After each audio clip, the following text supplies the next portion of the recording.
Hi folks, how's it going? Cam's here with another episode of Diary of a Guitar Teacher. So what have I been up to? Today's Friday, got a day at home, it's time for some prep and some practice. So I'm going to start off with scales, right? I know it's not the most interesting of topics, but it's extremely useful. I have been looking at scales in closed position and looking at the caged system. C, A, G, E and D. This is a sheet that I've made myself. This is scale pattern from Bryan Sutton's Artist Works page, the School of Bluegrass. And we've got G, C, D, A and F. F? There's no F in caged, is there? Well, I'll explain in a minute. This is another system that I've been looking at, cage system from Marcel, lessonswithmarcel.com. Marcel's a great bluegrass player and I've had a lesson from him online and he's a great tutor. His website's great, his podcast is really good as well. So we plug there for Marcel.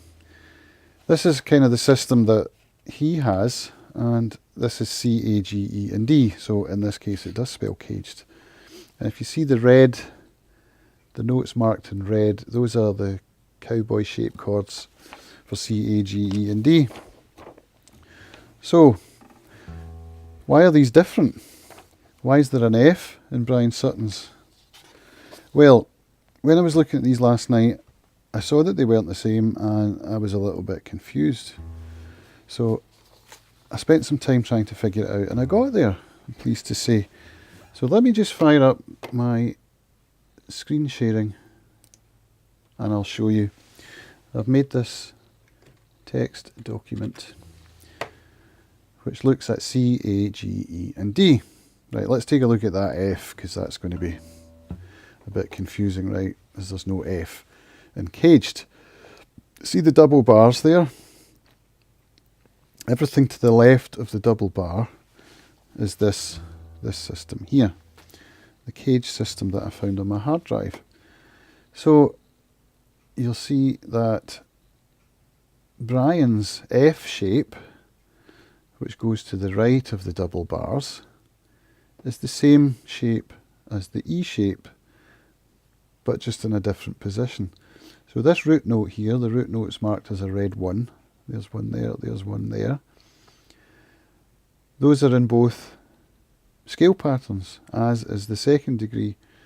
Where it changes is that it goes up to the 5th fret for the 3rd degree in Bryan's pattern, whereas in the other version it goes to the 1st fret. So let me just adjust the camera so we can get my guitar into the frame. Hang on. Right. So Bryan's version, in fact let's start with F sharp because otherwise I'm not going to be able to show you the other pattern. Doesn't matter, it's all about the shapes and not the actual scale that we're playing. So we're playing 2, 4, 6, 2, 4, 6. So that's on the 6th string and the 5th string. That's Bryan's version, which gives you a rather chunky stretch from 2nd fret to 6th, or if you're here, 1st fret to 5th. The other system differs in that it goes, so instead of the, which is a little bit easier to fret actually. So you're playing 2, 4, 1. So you'll see that that 1 on the 5th string is the same as the 6th. On the 6th string it's the same note. So that's just an example of what was going on with these shapes and why they're different. Let's take a look at G. G works in the same way, but we're going to play it from the A root note for the same reason that we need the space to demonstrate. So in Bryan's version, this is probably the scale with which I'm most familiar. It's the one I've practiced the most. So we're going to play 5, 7, 4, 5, 7, 4, 6, 7. Now if we take a look at the cage system as it goes to the left, we're going to be playing 5, 2, 5, 2, 4, 5, 2, 4, and then 1, 2. So same notes, different pattern. Okay, so I've managed to come up with, let me just adjust the camera there a sec. I've got some patterns here that work for me now, and I understand why these two patterns are different and how they link up. Now, what does that mean in terms of practice? I'm not sure, to be honest. I think it'd be useful to know both patterns, and perhaps eventually not to think of them in terms of putting a shape to the name. I'm not quite sure, because, you know, for example, there the C major scale is the same as what Bryan's calling the D scale. So it might lead to confusion. I'm not sure. That's something I'm going to learn over time. I think for the time being, because I'm working on Bryan Sutton's syllabus, it would be wise for me to stick to that, and because he's teaching me tunes based around these shapes, and he's teaching me exercises based around these shapes, and it just seems to make sense. But now I understand it. This is the kind of thing I was talking about in an earlier video, about one of the things that has held me back is my lack of sort of understanding of, I suppose it's theory, right? It shows me that the fingerboard is not an opaque system that's fearful. The way I've learned until now has been primarily through tablature. I am able to play some complex fingerstyle pieces, but without really having any understanding of what I'm actually playing in terms of note choices, in terms of patterns, chord shapes, any of that. I can read the numbers on the tablature, I can figure out the fingering, and then I can practice and get something that sounds fairly complex. But I have been trying to compose recently and trying to arrange. Composition's okay because I tend to noodle and just find stuff that sounds good, but again, without any real understanding of what I'm doing. Arranging is rather different and much more of a challenge. There's one tune in particular I've been trying to arrange, which is Sur le Fil. I'm not sure how you pronounce it. It's by French composer Jan Tiersen, and it's from the soundtrack to Amélie Poulain, one of my favourite films. And I've tried and tried and tried, and I've come up with some basic fingering that kind of works, but when it comes to harmony, all that stuff, without the knowledge in my head, it's so much work to try and figure out.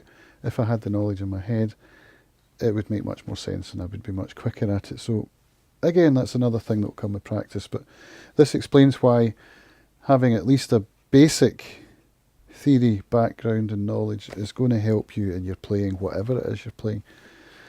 So I will be learning more of this, practicing it more, teaching it to pupils, but I understand that for pupils, especially kids or young people from sort of 12 up to 17, which is the age group of the kids I have, it's rather challenging and not so much fun.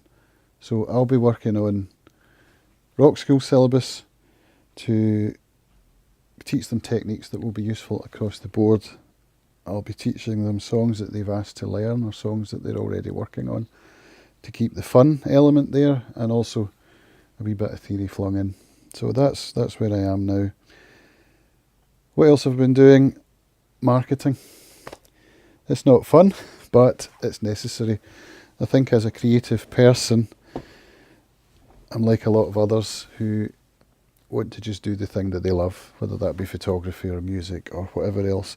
I do enjoy photography as well, that's why I chucked that in. I was listening to a podcast yesterday called This Week in Photo with Frederick Van Johnson, and he was interviewing a couple of what he calls photopreneurs. Yep, that's what he called them. What are their names? Easton Reynolds and Nate Grahek. Between them they run The Art of Six Figures and sticky marketing tools. And it was really useful. They obviously were talking about marketing from the perspective of a photographer, but I believe this would work for any kind of creative endeavour. And I found it quite eye-opening. There was so many great ideas there that I'm going to be following it up, doing some more research. Last night I spent some time looking at my Facebook and my website. I do have a Facebook account or a page rather, for my teaching and my music, and one for my photography. I've been looking at how to use that to try and attract more pupils. And so I've been boosting posts here and there. Same with my podcast posts. Whenever I publish a new episode, I've been boosting those posts. And I discovered that you can sign up for a business ad account on Facebook. Now, I'd never even heard of this. So apparently it gives you more control over your targeting. It gives you more analytics. It gives you more sort of granularity. There's all sorts of benefits. I'm not quite entirely sure what they all are because I've only just signed up. But this is what they were talking about on the podcast. They also talked about Facebook Pixel, which is a little chunk of code that you can install onto your website. I'm using WordPress for both my websites, and so I downloaded the Facebook Pixel, put it onto my acousticguitar.io website, and I'm not quite sure what it does yet, but I've done it. I'm going to be looking at how to come up with a call to action, a way of making my website sticky, a way of finding a way of getting in touch with people who are interested in learning guitar but have never really come up with a teacher locally or whatever. So I think it's an important part of what I'm trying to do, which is to build a business that will allow me to earn a decent income from teaching, because I love it. I'm really quite passionate about it. It's incredible how much I'm enjoying it, actually. And it's just what I want to do. So only I can make it work. The internet's there at my disposal. I've just got to learn how to use it properly and to get my face out there in front of people who want to play guitar and didn't know. I'm also going to be working through the rock school syllabus for myself. I've only got another week, I think, possibly 2 at the max, before Steve comes back and gets back into his teaching shoes, and my substitute post will be over until he goes away again, hopefully. And so I'm going to continue working through the grades. They're really fun, they're really useful. I'm going to have to look at getting an electric guitar because I can't hold on to the one I've borrowed forever. Much as I appreciate the gesture, I need to get my own at some point. So I'll be looking into that, and so that I can learn about electric guitars, about different styles. I've started reading Guitarist magazine. I've got a pile of them at work that somebody handed in to me that they were going to be putting in the bin. So I've been reading through that, reading about Strats.